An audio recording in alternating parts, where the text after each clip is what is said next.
To start off, can you please say your name and today's date? Today is the 6th of July 2024, and my name is Pablo Aharonian. Thank you so much. Thank you for doing this interview. So, to start off, can you tell me a little bit about your family history before the genocide? Well, my family, they lived in Zeytun, which in those days was part of the Ottoman Empire. And my grandparents were married, and they were married already. And he had two children, Arshak and Antaram. And my grandmother had one son, Pablo. That's why my name is Pablo. So they were widowers, and they decided to remarry. So after that, they had 5 more children. And but it was a family with lots and lots of love. It was a family that was very, very close between them.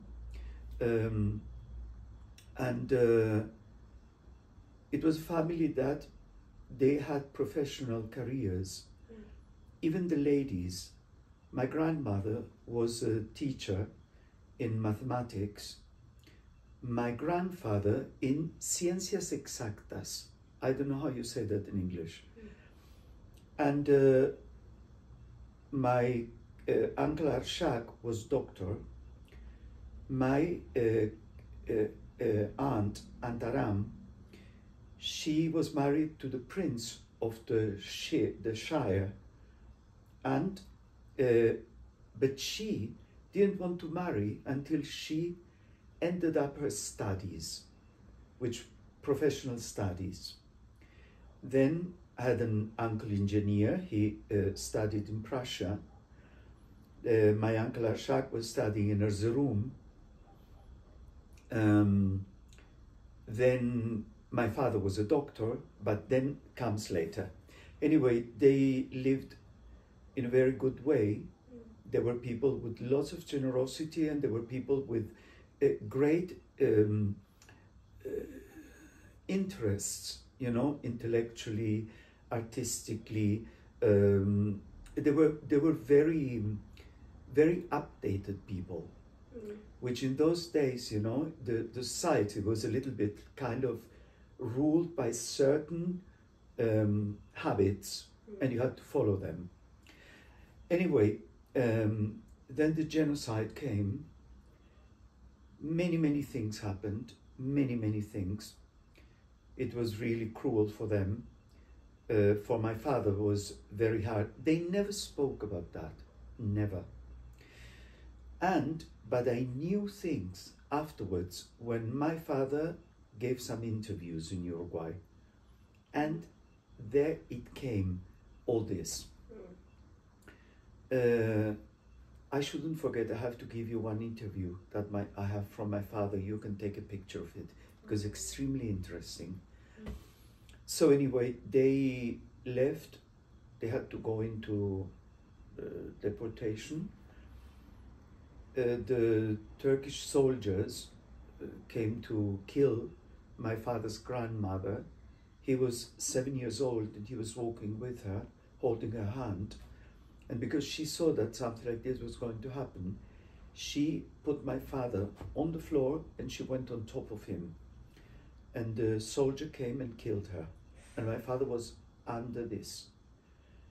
And he stayed there, terrified, 7 years old, can you imagine? A child that grew up with a tutor, that grew up, you know, in an ambiance that was absolutely harmonious, civilized.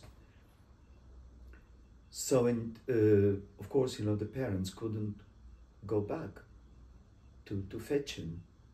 So he stayed there, and then he went for more than 1 day, I think 2 days, walking between the dead people, looking for his parents. So then they went to my grandfather, my father's father, Hovhannes Aharonian. My grandmother's name was Gadarine Bostanian. He hired train, a wagon, and they put the entire family and they went to Damascus. From there, they went to Jerusalem and they lived in the Armenian quarter because my grandfather became the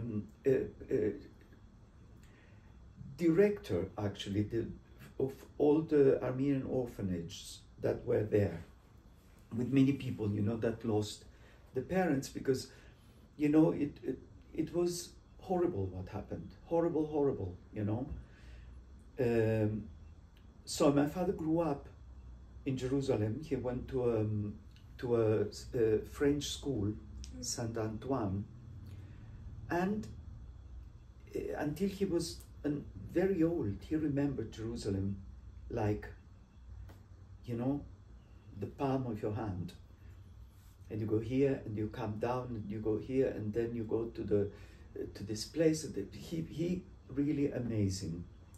From there, things happened that is part of my family that is very interesting that you should meet when you go to Montevideo. My father had a cousin. My grandfather had a brother, Stepan. He was married and had 3 children, Keram, Puzand, and Arpine. Arpine was small, and because, you know, all these horrible things were happened, they let her with a family, which they were Turks, but they were very, very lovely people. And my family trusted them immensely. But she got lost. They never could find her again. They came to Uruguay. And they found her in the year 55. And you know who found her? Anusha's grandmother. She was on her way to Armenia because she was a concert pianist, my cousin Antaram. She was a remarkable lady. It's a pity she's not alive. She should do this sort of interviews. She was a perfect one.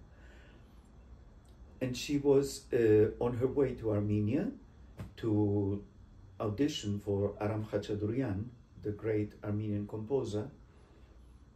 And she, on her way, she stopped in Turkey, and I don't know very well the details, but talking like this, she said, but could be that is this person, because my grandfather looked for this niece until the year 35, more or less. Then he said, well, you know, like this, they also lost one of my father's sisters, Arusiak.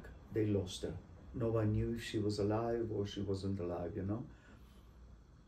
And so the family that came to Uruguay was Nubar, this engineer who studied in Prussia, Cebu, which is Anusha's great-grandfather, Aris, and Kurken, my father.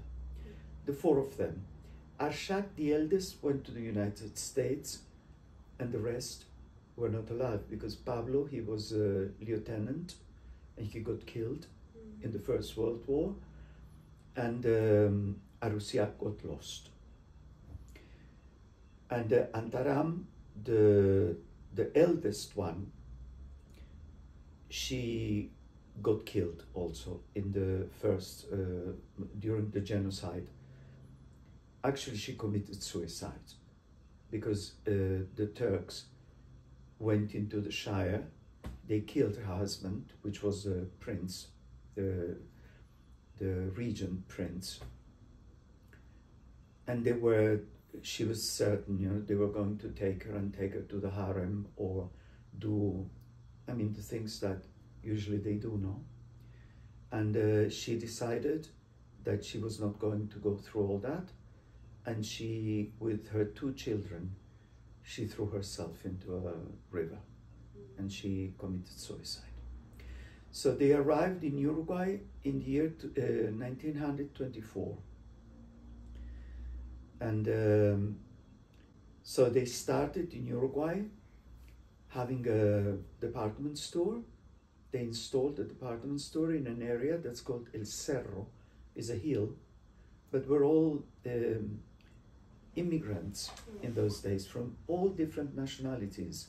So when you go to that place, now it's not nice, but in those days it was a very nice place, immaculate, you know, very clean, very well organized, with, strangely enough, all the streets have, you know, names: Armenia, Sweden, Germany, France, Australia, and because all the immigrants, you know, that came to Uruguay, because it was a country that was very promising, you know, in many ways, economically, culturally, socially, it was super advanced. So they started with a factory.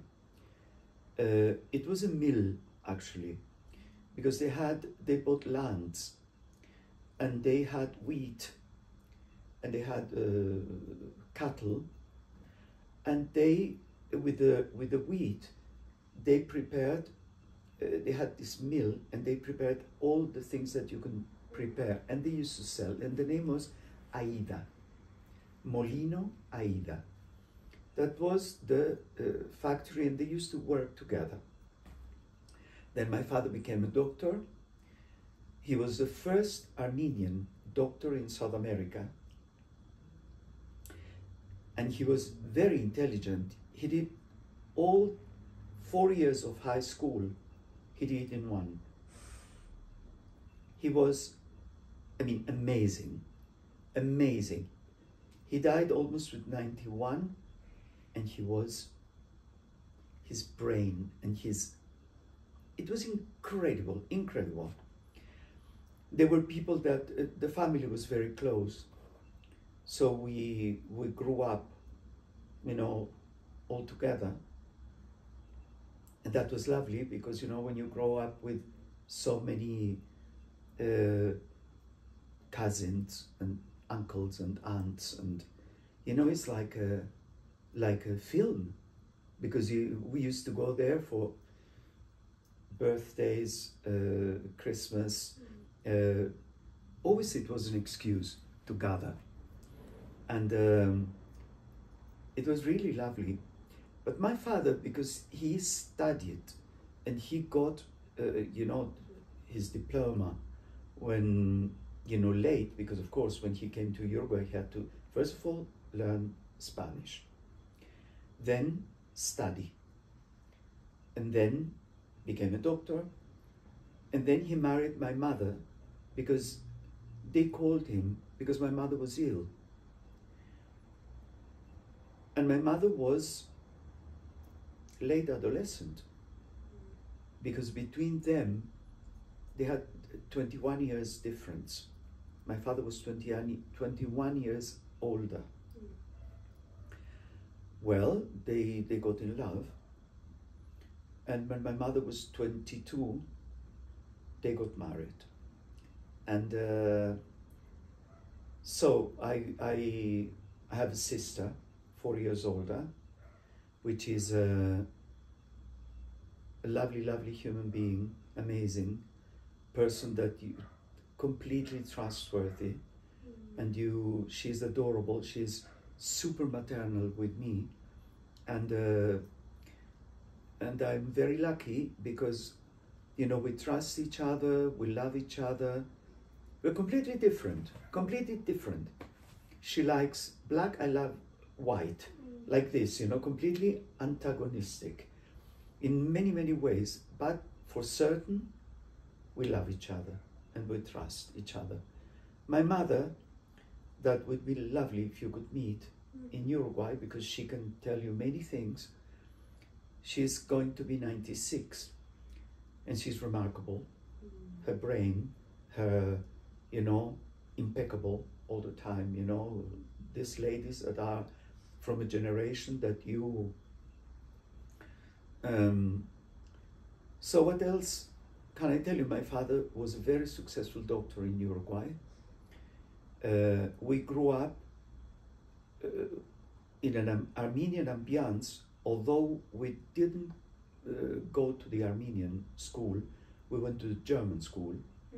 So did Anusha's grandmother, and many members of the family, even now, small ones, continue going there, because it's a very, very good school.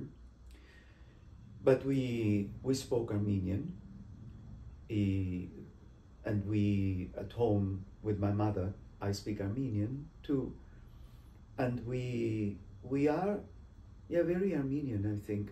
Although we never went to Armenia. My mother went there. I didn't go, and my sister neither. So what else would you like to know? I don't know. Ask me things, because, yeah? Yes, I have many questions. So when they found your lost cousin, do you know what happened next? Did Yes. she rejoin the family, or how was that? In those days, of course, you know, we didn't have the technology that exists now. So they started sending letters and, you know, long distance call, and she, I mean, so many times my grandfather, you know, got letters from people that maybe they thought could be, and then know that, you know, they said, no, you know, we are going to be really certain, because for us it's very hard to get, you know, illusioned, and then, you know, everything blow up in the air, and, you know, and we get so disappointed. Anyway, they started, you know, letters here and there, and her mother was in Uruguay with the two brothers. And she said she has a very almost imperceptible limp. Maybe, let's say, the right leg was a bit shorter than the left one. So, and that was. So they started, you know, all the things, you know, because they had their life in Turkey. She was married with an Armenian. Look what amazing. Wow. Because, you know, she was 5 years old when they lost her, darling, and she always had this hope that she was going to find the family. She never lost that hope. And she always, she told me that she prayed every night in Armenian. So she was certain she was not going to lose the language. But can you imagine at 5 years old? I mean, amazing. I mean, admirable. And so when she came to Uruguay after this, I'm cutting it short, but it took such long time. She came with her husband and the youngest son, who is in Uruguay now. The other one had to stay because he had to do the military service in Turkey. Another one, just before this, got killed in a car accident, and the girl was married and she stayed there because she had her family already. And they came, and the whole colectividad, how do you say that in English? All the Armenians that were there, because my father's family was so important in those days, they all went to the airport to give her a welcome. And I mean, the aircraft landed, and they put there where the aircraft was based, they put 2 seats. In one was a mother, her mother. She came out from the aircraft, and they couldn't believe it. It was like the photocopy from her mother. It was amazing. Can you imagine this lady who lost the child? I mean, at 5, and she could see her again. And well, she came and she always said, my cousin told me, she always said, if I ever find my family, the first night I'm going to sleep in the same bed with my mother. And she did so. And I met her. She was very beautiful, very special person, you know. She was, you know, very, you know, these people that appreciate immensely what life gives you. Because, you know, after all what happened, all the penuries, you know, she went through, and then she can get the chance to rebuild a life with her family. It was incredible. And she was very close to my father because they were the same age. Lovely. And yeah, in Uruguay, the two sons live in Uruguay. Can you describe a little bit the personalities of your parents and perhaps any strong stories that come to mind during your childhood with your parents? They were completely different. My father was very intellectual. My father was a great reader. My father was he had a great passion for medicine. And he had a great passion for books. He wrote also books. He was very, very formal, with a very formal education, and very positive. He was optimistic all the time, although he had been through all those, you know, through all those atrocities, you know, because of what happened to the grandmother and all that.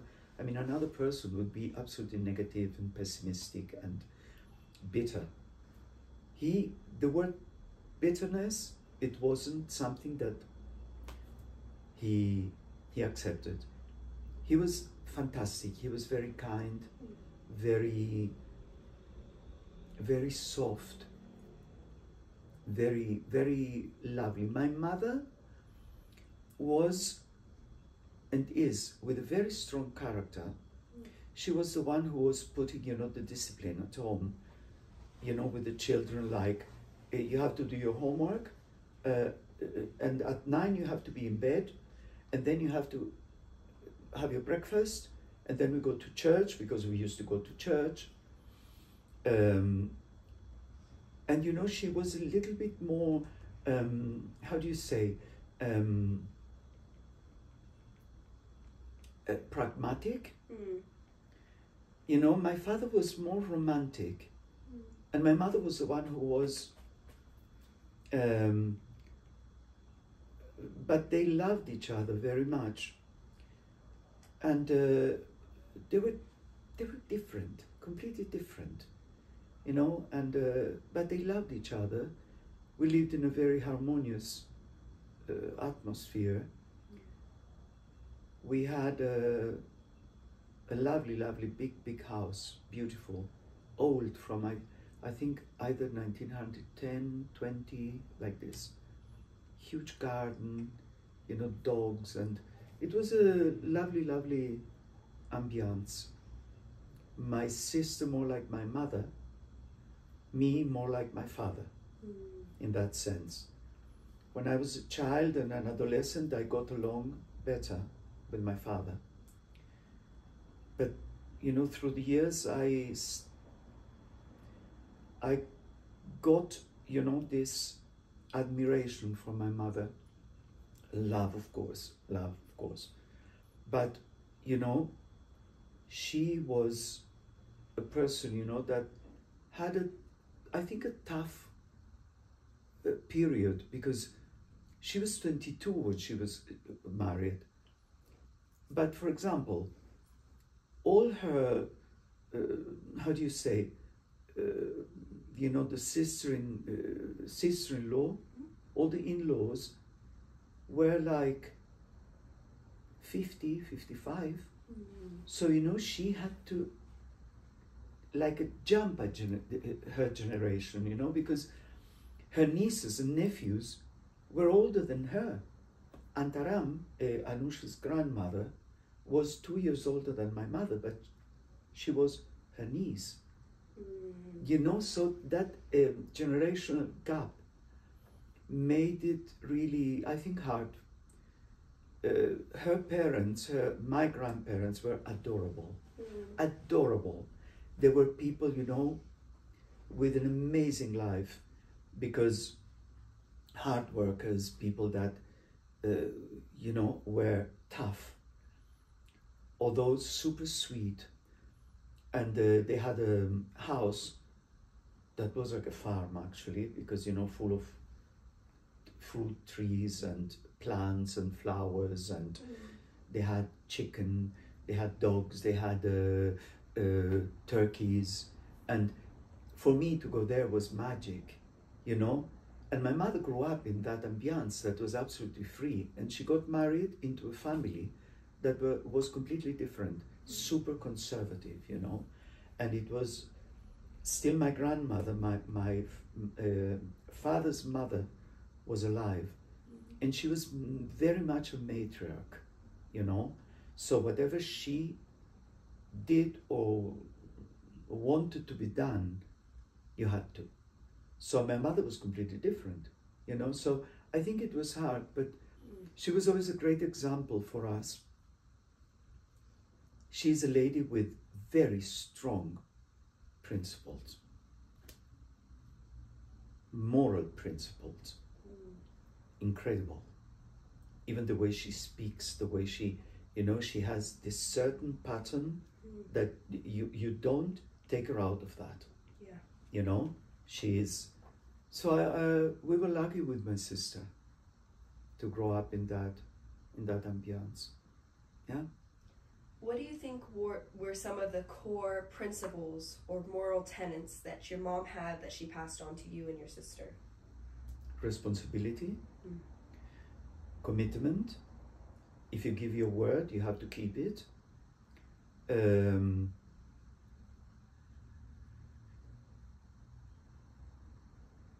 Humor. After a while, I realized that she could be hysterical. But I think because she was, you know, with this different generation, she had to play a little bit what they wanted her to be. But for example, she gave me things, you know, that I recognize myself. Like, you know, oh, you know, I react as mom would have done. Like, for example, if I tell you, come here at 12:30, at 12, I am dressed up, shaved. If I go and I say, you know, oh, we are going to meet at 9, I'm there 10 to 9. You know, if I have to ring someone, I'm going to ring the person. I'm not going to postpone, you know, things like many people in South America are very much, oh, I do it tomorrow, or I do it, you know, next week, or, and you always have a white lie to you know, get away with it. But that, and my father's the same. My father's the same. He never lied. I remember I was, maybe I was 9 years old, 10 years old, and I didn't want to do my how do you say, comes in German, the word, the gymnastics, you know, at the school. And I lied. I gave, you know, an excuse. I said, oh, you know, I didn't bring my towel, so I can't take a shower, I don't do my gym. And I went and I told my father. And no, I was 8 years old, I remember. And he said, and are you proud of that? Because he always was very, you know. I said, well, you know, finally I didn't do it. Well, tomorrow you are going to go, and in front of the whole class, with the teacher there, you are going to tell them that you lied and you are never going to do it again. And you are going to say that you're ashamed and you are never going to do it again. And I had to do it. And you know, he was that sort of person that, you know, he was amazingly disciplined and a hard worker. And very, very like this with people. You didn't have money, he didn't, doesn't matter, you know, I give you the medicine and anyway, you know. He was from a, you know, this sort of people are hard to find nowadays. Especially, you know, knowing how they suffered when they were young people, or children in this case. How did your parents share Armenian culture with you? From the very beginning. First of all, the language. Yeah. Then the history of Armenia, the music, the Armenian ambience, I think I started to speak Spanish when I was like 3 years old. And because, you know, at 4 you had to go to school and you need to. But my grandparents too, always Armenian. It was very Armenian, the ambience and this, you know, kind of pride to be Armenian, to be part of this ancient civilization and great survivors through history, because geographically they are in a place that it was, you know, the passage to Far East and, you know, through Middle East and Europe. And so first of all the language, and then, you know, the music, the culture. I started with Armenian dance, folk dance, when I was 11 years old. So, you know, that was another thing, that I grew up in a very Armenian surrounding, yeah, like that. Can you describe Armenian music and dance? Armenian dance is very, for the ladies is very, very soft. They kind of slide through the scenery, to through stage, you know, through the floor. They use the hands very much. They use the arms very much, and it's very soft, very delicate. And the men is very virile and is very strong, you know.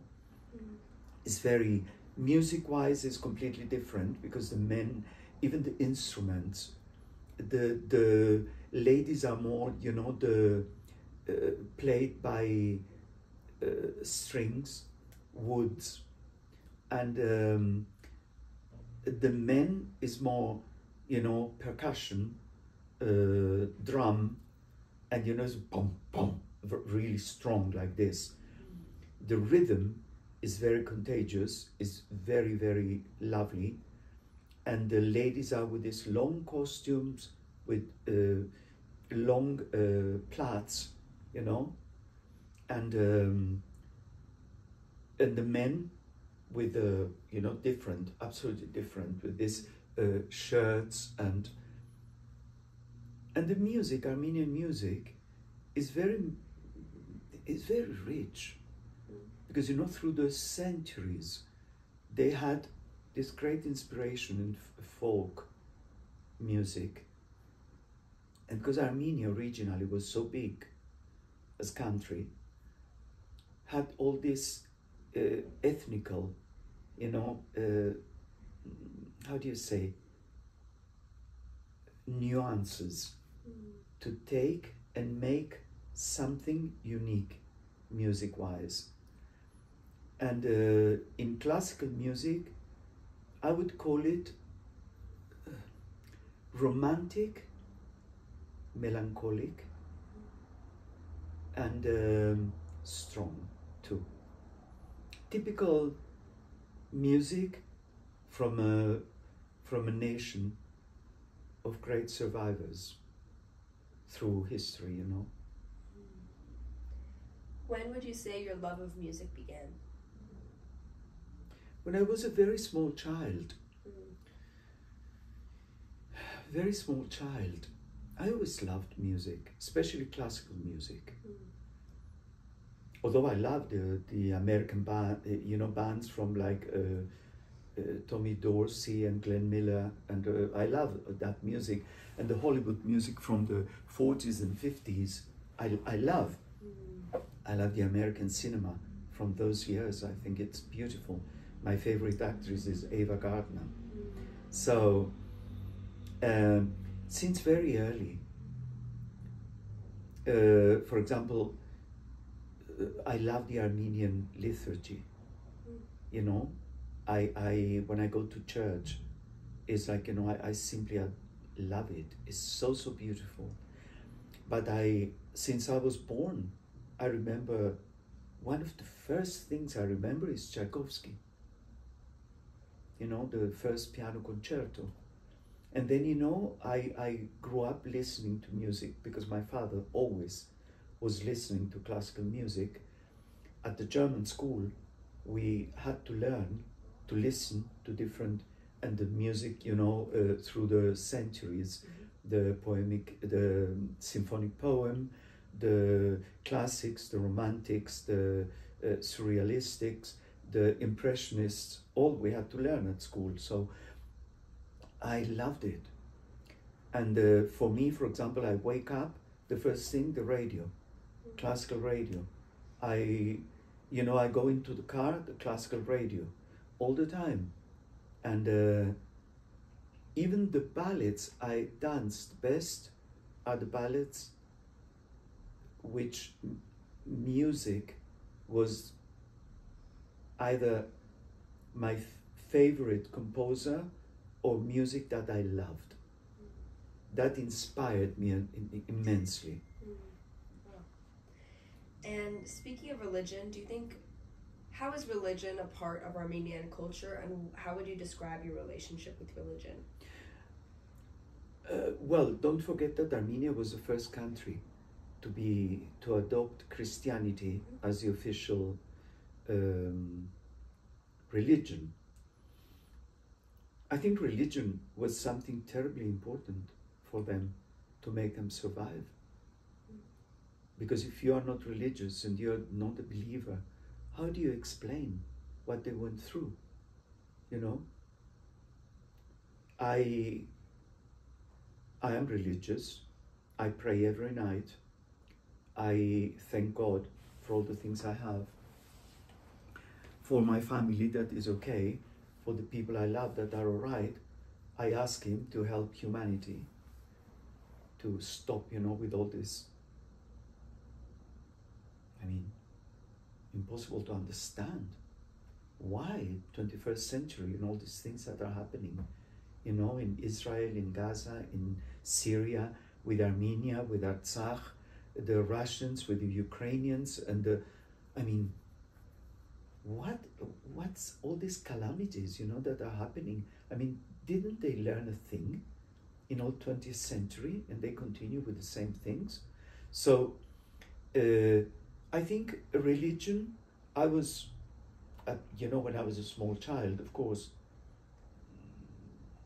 I used to go to the Sunday school at the church, which my father was a director, and they used to take me there with my sister, and we learned how to pray and how, But I am a believer. And I'm glad I am, because it assists you very much. Very much. I think it's very, very important. Very important. I don't go to church though, here, because we don't have any Armenian church. In Uruguay I go, but I don't go to Mass. I go, when the church is open, and I go on my own. And I like that. But I'm not, although I love the Armenian bishop in Uruguay. He's a very dear friend of mine. He's a lovely person.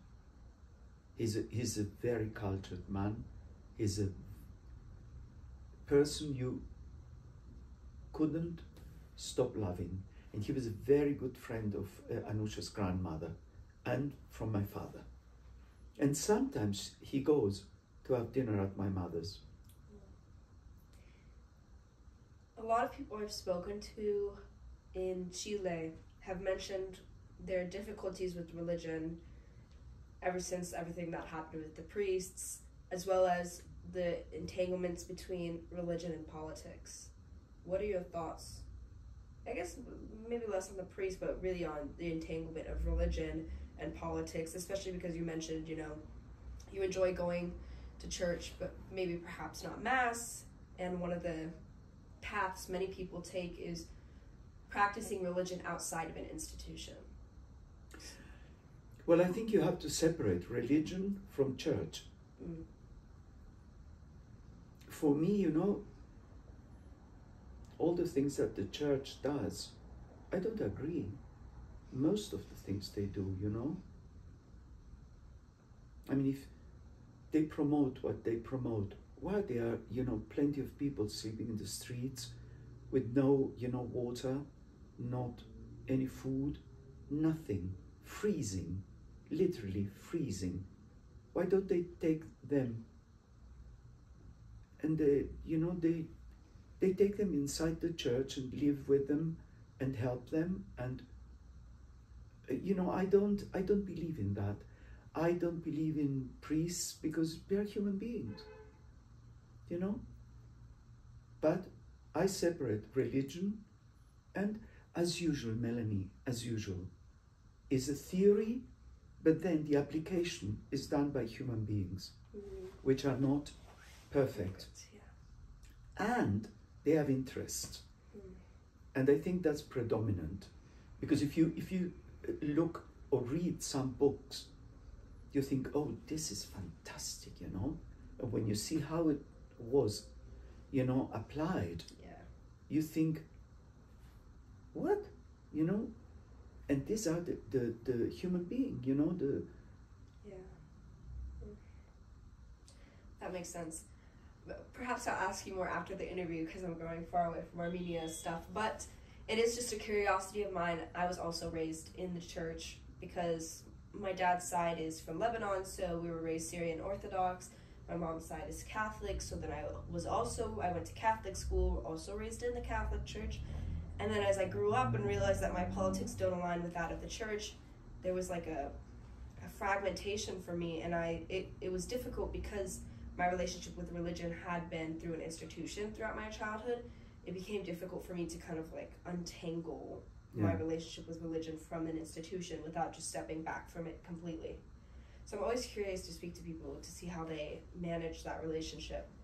But to ask to get back to your family history and your Armenian identity, let me just check the question. I'm going to ask a few more questions about your childhood before moving on to your adult life and talking about your life in Chile. But I'm really curious if you remember any cultural celebrations throughout your childhood, maybe through the colectividad or just through your family. If I remember any? Cultural celebrations. Oh, yeah. I didn't understand. Yes, plenty. There were these clubs we used to go. And we went to all of them because there were people in the Armenian collectivity in Uruguay that, for example, they were right-wing politically. They didn't go to this one because it was more left. So the left didn't put a foot in the other one because and they were like, we went to all of them. And in my family, there were people who were from one and people from the other one. And I remember because I was in this folkloric group, Maralik was the name, and we used to dance. And we used to dance in all of these clubs. They had a little stage, you know. So, and I remember they were wonderful. because you know you had, after dancing, you know, or doing your you know, you had all this lovely food, and you could talk with the you know, because I didn't go to the Armenian school. For me, it was the opportunity to be in contact with people of my age. And yes, remember very much. And in my family, they were wonderful. Birthdays, I remember they were but wonderful. Like Christmas, for example. I used to have presents at my parents', then my grandparents', mother's side, maternal, then my uncles from my father's side.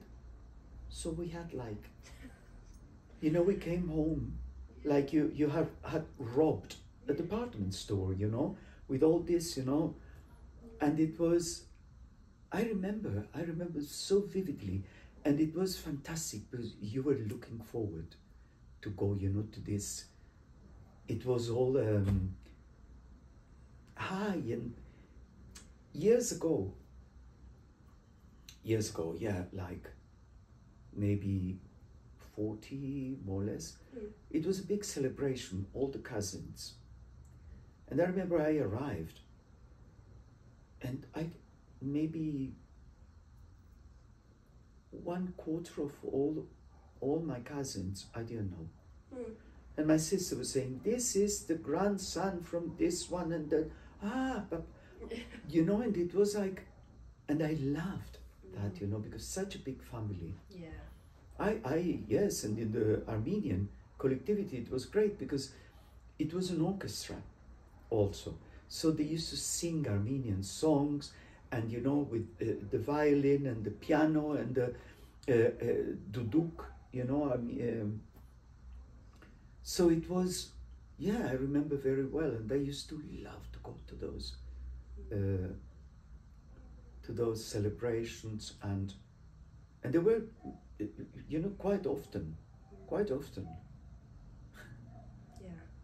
Would you say that your closest friends would you say your closest friends during your childhood were also Armenian, or were your cousins? No, between my cousins, no. Between my cousins, no. When I grew older, my best friend from my cousins was Anusha's grandmother, Antaram, and this, do you remember this aunt I told you that she got lost and they found her? Her son that lives in Uruguay. And the two are the two artists from the family. I mean, one of the two, because there are more, but I mean musicologists and all that we used to have. And no, I think I had the dearest friend who unfortunately passed away, was my age. He was Armenian. We danced together, and we used to be rather inseparable with him. And yeah, then he got married. He went to live in Argentina. When I went to dance with the group from the theater here, he came to the performance, and I couldn't believe when I saw him, you know, with the adolescent, and this is Pablo. You are Uncle Pablo. I thought, you know how. Anyway, yes, but he was my best friend, I think. My best friend. At the German school, I didn't have a best friend. Colleagues, yeah, classmates, but not more than that. How would you guys spend your summers when you were off school? We used to go to a resort called Piriapolis, which is a beautiful resort. And we used to go with my parents, my sister, to a hotel for like 5 weeks.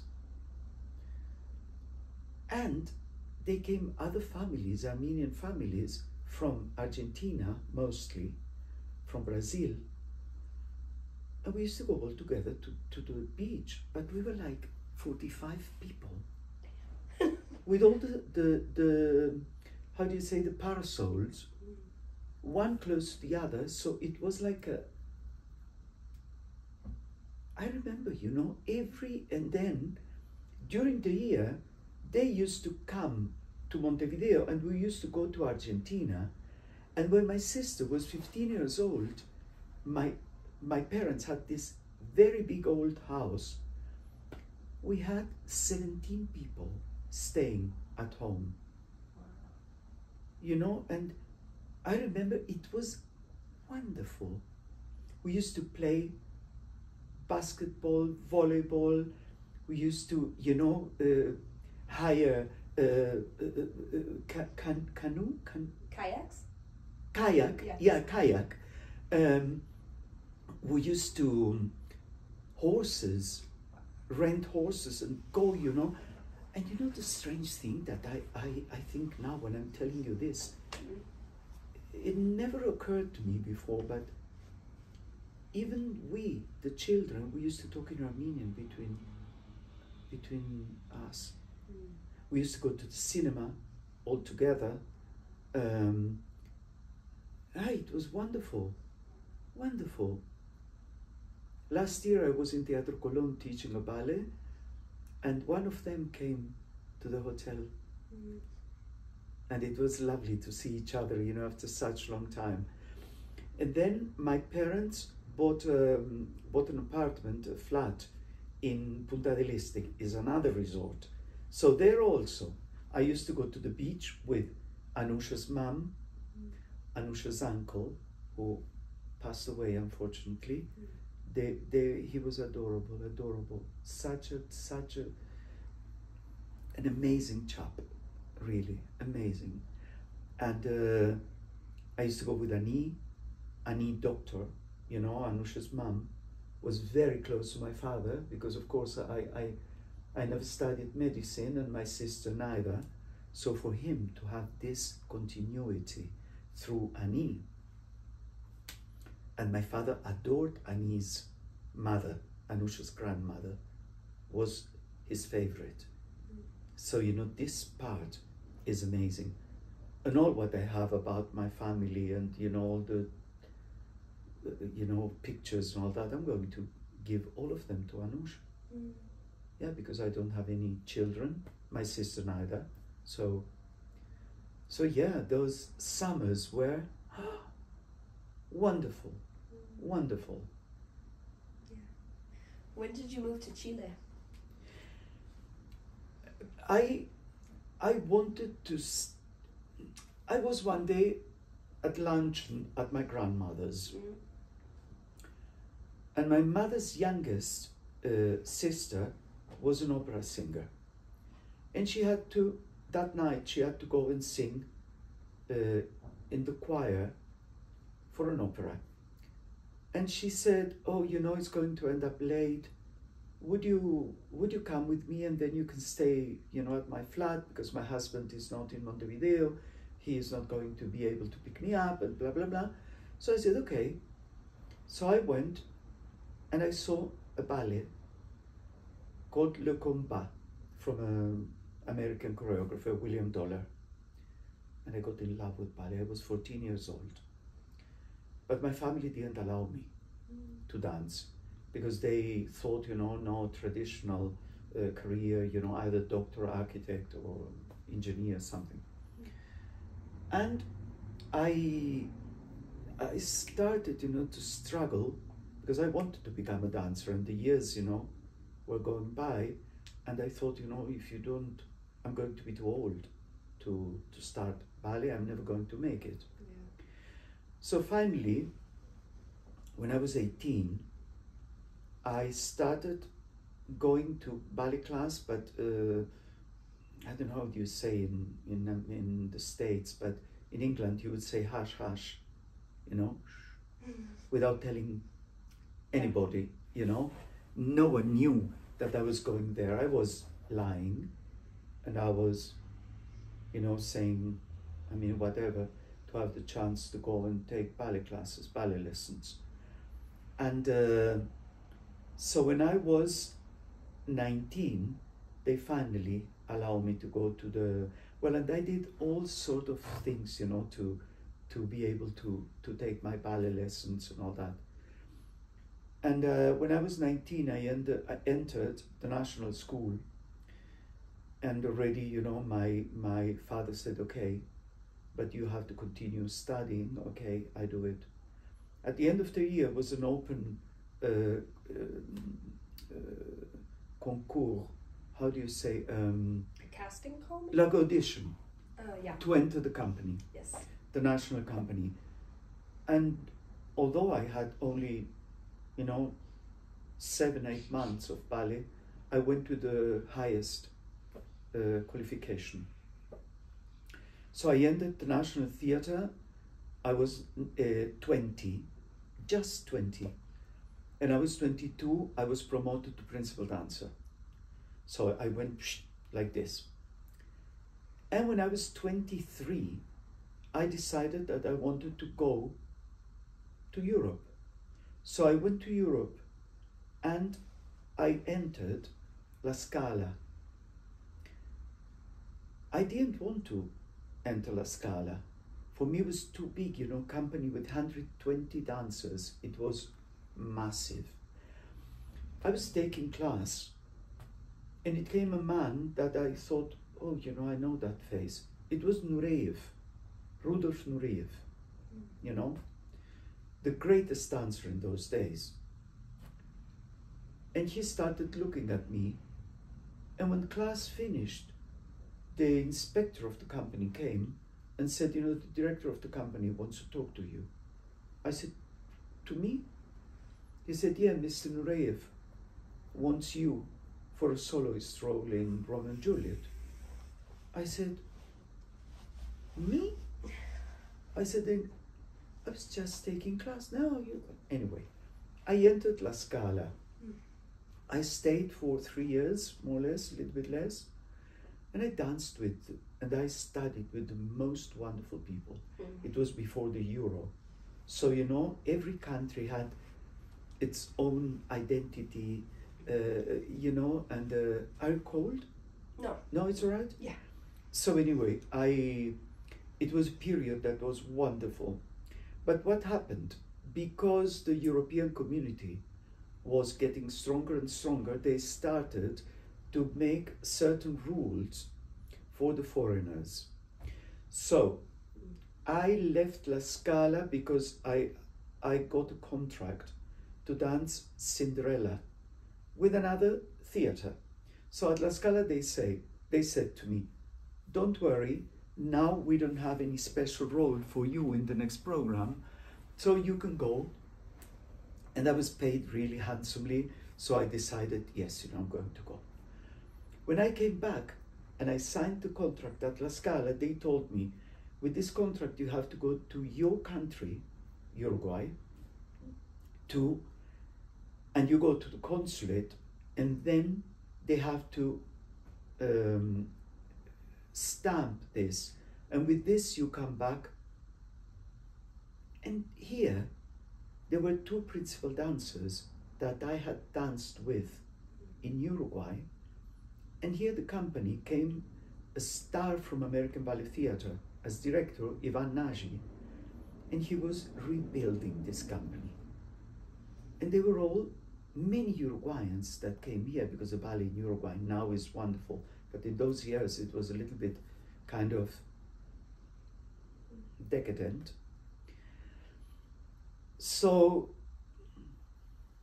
Ivan Nagy said, yes, I need a dancer like him for Bluebird, Giselle, for La Fille Mal Gardée, Coppelia, Nutcracker. But so I came here and I signed the contract for 3 months, and I danced a lot. And then I didn't like here. I didn't like the country. I didn't like the city. I didn't like. But I got good friends, and I stayed here. And this is 42 years ago. I've been here for 42 years, but then I was principal dancer here in the company. I danced the entire repertoire. I was invited to dance with other companies too, like Stuttgart Ballet, and then when I finished dance, which I went and I asked to stop, because I didn't want, I always thought, you know, I'm going to retire when I'm at the prime of my physical capacity and, you know, interpretation and having a public that follows me. I'm not going to start, you know, going downhill and then it's too late and then, you know. So they sent me to England. I mean, the director sent me, I paid for the whole thing, everything, because, you know, people think that the theater paid for it, and no. And I lived in London, which I loved. I love England. I love the English. You know, maybe because I grew up at the German school, they are very similar. Yeah. You know, they seem very cool, but they are not. And when they are friends, they are really very good friends. And it was wonderful. It was a great experience to live in London and to, I was teaching, which I was very well paid in those years. In 97, I got £40 for class, which was a lot of money. So I could buy books. I could go to, you know, cinema. As a student, I got all the free tickets to go to the Barbican. So I could, you know, see the most wonderful orchestras, the most wonderful conductors and singers and musicians for free. So it was like wonderful. So that's how I came to Chile, not because I decided that you know, I'm going to go to Chile for the best. Yeah. No. I didn't like the way they spoke. Even now I don't like their accent in Spanish. I don't, but it's a country that was, you know, opened its arms. And I got, you know, here I got like family because I have my 2 godsons that are here, you know, really great. So, and then if you think, you know, in a more practical way, it's very close to Uruguay. I'm close to my family, and that's, although, you know, should be the opposite, but the older I get, more I need my family. Yeah. Before I was, yeah. And then I thought, you know, oh, you know, through the years I'm going to get used to, you know, be on my own. But then, you know, with age you become more, you have the need to be in contact with your family, because there are certain things that with the only people that you can either talk or remember or share is your family. So would you ever see yourself moving back to Uruguay? I don't know. I love when I go there. I love because the people I like, they are cultured people, they are educated, they are nice, they are very amiable. But I don't know if working there is a very expensive country. Very, yeah. I mean, outrageous. And the theater is, the ballet company is fantastic, the orchestra is fantastic, the productions are really wonderful. But I don't know, after so many years, if I would adapt, you know? With the good and bad things, I'm still here. I think if they would offer me something interesting, because I got certain offers, but, you know, economically, it was not good. Yeah. And, you know, and I like to be economically independent. I love that, you know? Yeah. Of course, you know, I tell you the truth, you know, I'm not like, oh, you know, for the arts, I'm going to, no, I'm too old for that, no. Yeah, that makes sense. I was going to ask you something about Chile. Well, I know the whole country, I want to tell you, because we usually did lots of tournees. So we went through the whole country. Yeah, so it's a beautiful country, this one. But you have to have lots of time to go. It's so long. Anyway, what did you want to ask me? Can you describe a little bit your current profession with the ballet? Your current profession or job with the ballet? I am what you call a dance notator. I learned the English system, which is the last one, which was created in 1955. It's called the Benesch system because it's done by Rudolf Benesch and Joan. She was a dancer with the Royal Ballet, and he was a musician and mathematician. And I learned that system, which is you in a like a musical stave, you write with different signs a whole choreography, and you can put it in an archive. So that's why I am official restager with the John Cranko Trust, which is one of the biggest in the world, and Marcia Aidez Trust, which also, she's one of the last mega stars that is still alive.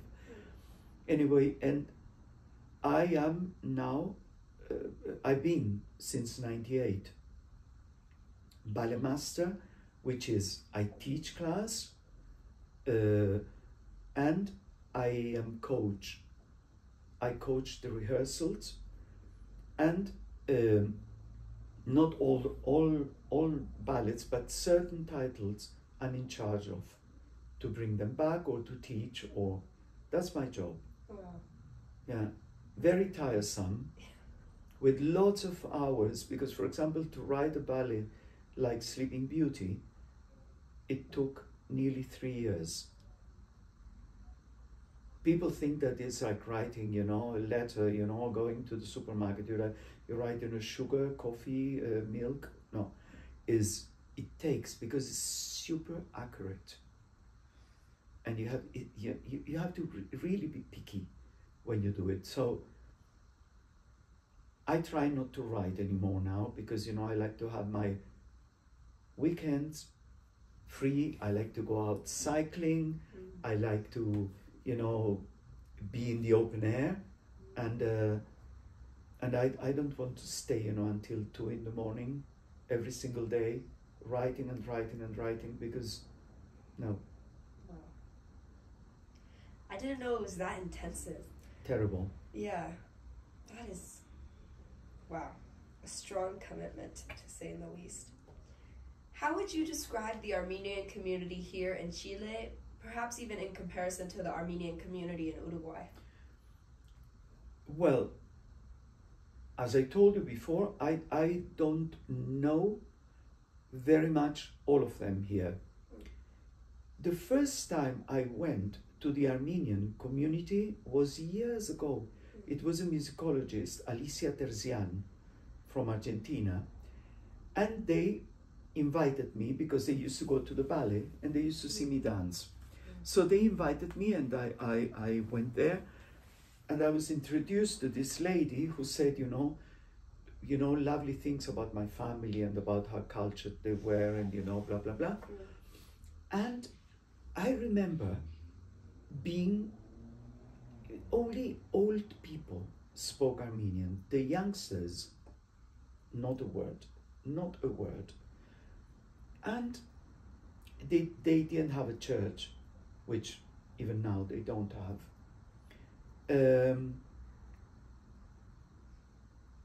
When I went, you know, a couple of times afterwards, they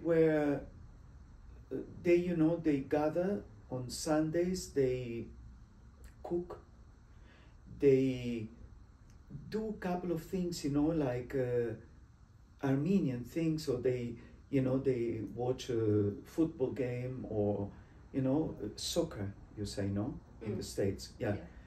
So, you know, and for me it would be really interesting if I could go there and speak Armenian. And but not speak Armenian about, you know, the groceries. No, speak Armenian about Armenian culture, news from Armenia, or, you know, something more either intellectual or cultural. In Montevideo, the difference is huge, incomparable, because first of all, there are many more Armenians. They have church, they have 2 schools with pre-university studies, the schools, which Uruguayans go to that school, and they learn how to write and read Armenian, you know? So they have a bishop. It's the Armenian, let's say the Orthodox.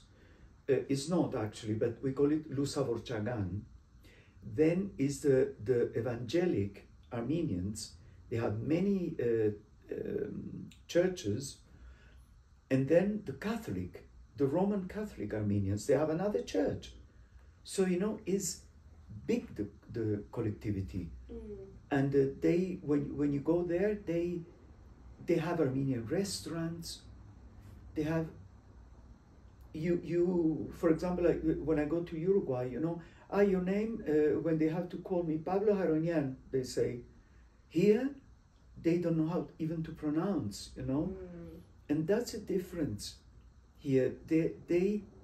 I don't want to say they are not Armenians. Yes, they are, and they love.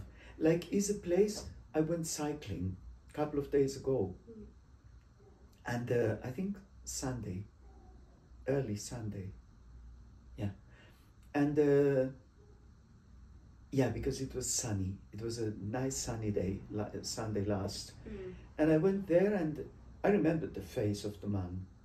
He has a bakery. Yes. And you knew him? Pasteles orientales? Sí. Yeah. And I went and I said, "Are you Arab?" And he said, "No, I'm Armenian." I said, "I remember you." He said, do you speak Armenian?" I said, "In Armenian." And he said, "Yes." And I spoke to him in Armenian, Yes. and adorable chap. Oh, yeah. White with blue eyes, you know, the true Armenian. True Armenians, we are like this, white. And, you know, but he speaks Armenian, for example. You met him. Yes, yeah. And did you interview him? Yes, I interviewed his son. Good. Yeah. Yeah, Good. but he speaks Armenian because, and they were telling me about all the different items they have in the bakery that are from Armenia and from Turkey, and, you know, they have all the desserts too. So. Yummy, yummy. Oh, yeah. They're yummy. Yeah. I bought a couple of them, and he said, "Only 5?" I said, "I would buy 50. I said, "But you know, no, you don't get away with your temptation." But I'm going to be more in contact because, you know, during the week, I said, you know, may I ring you and I can ask to prepare, and before going back home, I can come and pick up But he speaks, but I don't know if he's in touch with the Armenian community here. More or less. Yeah. You see, it's a pity. Even this Nelson Baloyan, he speaks Armenian, and he is very Armenian. He's a choir conductor, and he does a pretty good job here. But we never have the possibility to meet. And also, you know what's the problem, Melanie? I get to work in the mornings. I'm at 9, already at the theater, and I come back home 7:30 p.m. and when I have performances at 11. Yeah. So, you know, on weekends I don't want any commitment. Yeah. I want to be free, and, you know, no schedule, nothing. Yes. That's understandable. If I had 9 to 7 days, I couldn't imagine. I would just be laying in bed on the weekend. Yeah. What are your wishes, or, you know, what outcome do you hope to see for Armenia and for Armenians in the diaspora? I want peace. Recognition, peace. I don't want, you know, to be, you know, all the time either being defensive because they are threatened by, you know, people. Already is enough. You know, let's live in peace. And you know, I would love the world to realize what an amazing nation they are. How great example, you know, culturally, how evolved. they were, and they are. And but more than other, I want peace and the security that they have their territory and they are safe there, you know, to live safe and sound there. I'm always, you know, I when I worked in you know, I usually go and work in Europe or in Asia, and I met many Armenians in Sweden, in Berlin, in Dresden, in München, and in Australia, New Zealand too they are, and you know, it's wonderful, but we all have this sort of sadness when we speak about the country, you know, because in a way they are always on the edge of either war or being, you know, all these small children, you know, I mean, it breaks my heart, you know. So what I want is peace, because they are wonderful. It's a wonderful nation, you know, and what they suffered already before, you know, it's okay, you know, just forget about all that, but live peacefully. Yeah, that's what I want for them. Yeah. Finally, how would you describe your Armenian identity? I'm an Armenian who was born in Uruguay. But also, I know I've never been in Armenia, which I'm a little bit concerned if I would go. I think I would be I become so emotional that I don't know.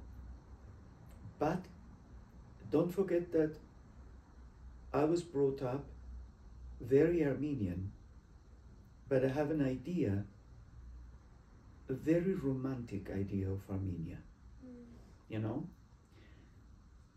And that's far from reality, because in Armenia, they live human beings, like everywhere, you know?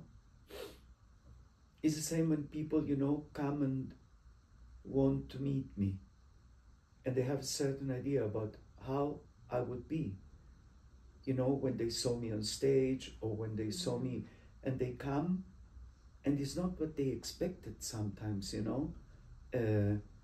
I remember once happened something. I was at the supermarket, and a lady said, I was queuing to pay, and she said, "Are you so-and-so?" I said, "Yes."